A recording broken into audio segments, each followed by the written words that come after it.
जय जगन्नाथ। नमस्कार दर्शक बंधु आपण को जना अच्छी सबको कहीं एकुटिया छड़ा जाए नहीं। कौन आपण केवे देखिछंती कि सबको केवे एकुटिया छड़ा जाए नहीं? देखि नथिबे। तो दर्शक बंधु, मृत्यु होची दुनियार सबुठारु अप्रिय सत्य। जदि परिवार कहार मृत्यु होची तांको शवदाहर अधिकार तांको पिलांकु दिया जाए।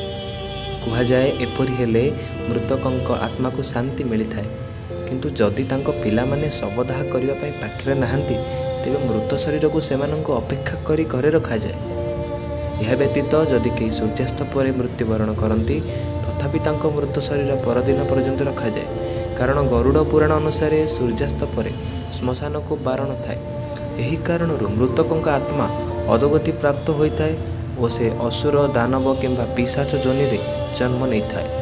गरुड़ पुराण रे मध्य मृत शरीर एकाकी न छाड़ा कह जाए किछि कारण मध्य दिया जाइछि। राति रे मृत शरीर को छाड़ीदेले बहुत समस्या होई पारे। वास्तव में समस्त मंद आत्मा माने राति रे सक्रिय होती। एभली परिस्थिति रे सेमाने मृतकों शरीर रे प्रवेश करि पारंती और परिवार सदस्यों पई मध्य असुविधा सृष्टि करि पारंती। मृत शरीर को एकुटिया छाड़ा उचित नुहे, कारण मृत्यु परे मृतकों आत्मा मृत शरीर रे चारि पाखरे रही थाए। से पुनर्बार से ही शरीर को प्रवेश करने को चाहती, कारण शरीर सहित तांकर एक संपर्क अच्छी।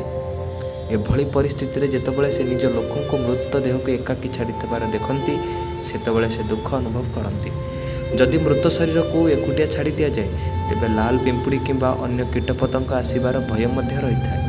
तेणु मृतदेह निकटरे बसिथिबा व्यक्ति जत्न नेबा नित्यांत आवश्यक बोली कुहाଯାଇଛି।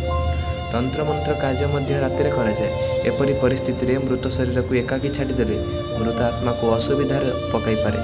सेथिपाई मृत शरीर चारि पाखरे केही जणे रहिबा निहाती आवश्यक। जदि शव को दीर्घ समय धरी रखा जाए तेबे शवरु बाहरुथिबा गंध हेतु अनेक प्रकार जीवाणु लगी पारती और माछी माने लगी जाती।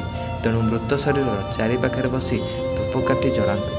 यह जानिबा द्वारा आपणकर मंगल हम एवं परिवार पाई मंगल हम। दर्शक बंधु, ये भिडियोटी आपण मानकु किपरि लागिला आपण माने निश्चिंत कमेंट सेक्शन में जणांतु और एभली भूल केबे भी करंतु नहीं। जदि भिडियोटी भल लगी थाए हम चैनल को सब्सक्राइब कर दियंतु।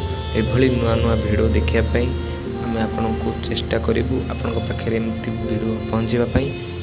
तो एबे रहउछु। जय हिंद, जय भारत माता।